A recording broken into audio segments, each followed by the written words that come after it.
یہ اللہ والوں کا اس پر مکمل سب کا عمل رہا ہے کہ سونے سے پہلے وضو کرنا اور سو کر اٹھنا تو فوراً وضو کرنا، وضو کرنے کے بعد پھر اللہ تبارک و تعالیٰ نے جو نمازیں فرض کی اس کی طرف اپنی توجہ کو لگانا، اس کی طرف دھیان کرنا۔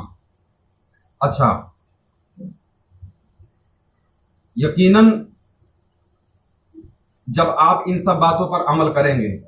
تو اللہ تبارک و تعالیٰ جیسا کہ فرماتا ہے کہ مومن نماز مومن کی معراج ہے۔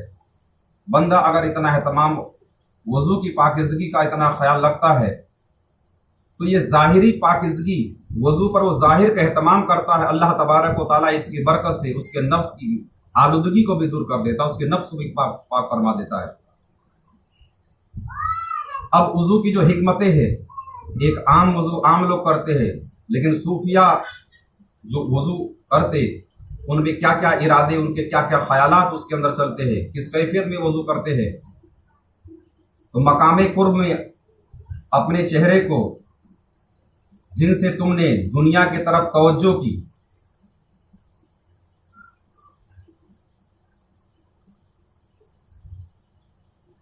اس کو توبہ اور استغفار کے پانی سے دھل ڈالو۔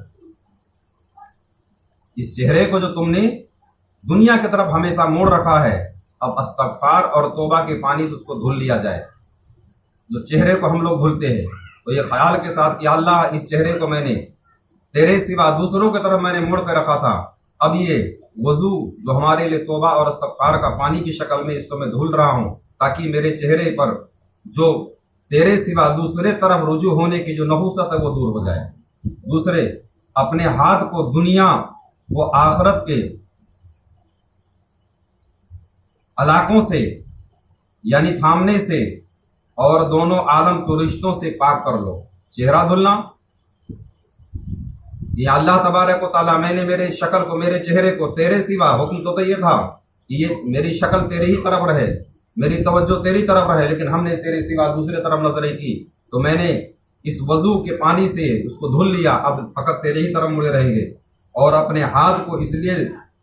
دھلتے ٹائم میں خیال کرے کہ میں نے اس ہاتھ کو دنیا کی محبت کو پکڑ رکھا ہے، دنیا کی آلائشوں کو میں نے اپنے قریب کر رکھا ہے، دنیا کے اسباب کو ہم نے مضبوطی سے تھام رکھا ہے، اب اس کو ہم دھل رہے ہیں تاکہ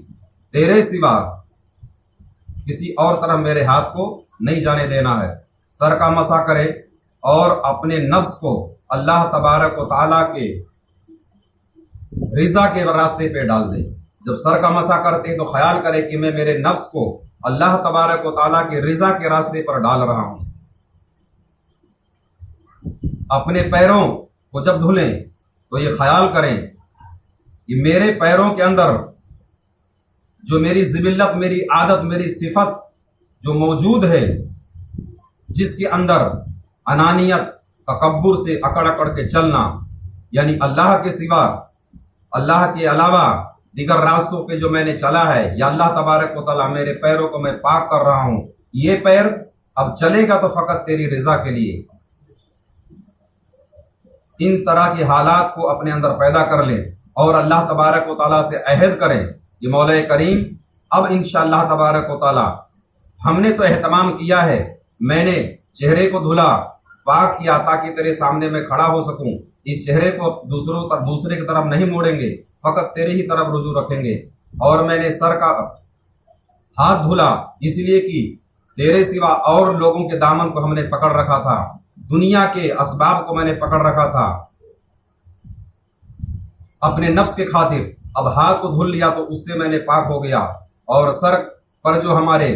نفس کی اطاعت جو سوار تھی، نفس کی اطاعت کو ہم نے دور کر کے اب فقط تیری ہی اطاعت کرنی ہے۔ یہ پیر جو اکڑ کے چلتا ہے، انانیت و شہوت پیدا کرنے کے راستوں پر لے کر جاتا ہے، ہر اس برائی کی طرف لے کے جاتا ہے، مولا کریم میں نے میرا پیر دھلا، اب اس پیر سے فقط تیرے اطاعت کی طرف بڑھے گی۔ اس حالات میں صوفیہ کو اپنی زندگی گزارنا چاہیے، اور یقیناً حق بھی ہے کہ کہلانے کے لیے تو ہم لوگ صوفی با صفا، پیر طریقت کیا کیا کہلاتے ہیں، مگر ہمارے اندر صفتیں جو موجود ہیں وہ ایک بھی صوفیہ کی صفت نہیں ہے، نہ ان جیسے اعمال ہیں، نہ ان جیسے افعال ہیں، ہمارے اندر کوئی ایسی چیزیں نہیں ہیں۔ اللہ تبارک و تعالیٰ کی بارگاہ میں دعا ہے، مولا کریم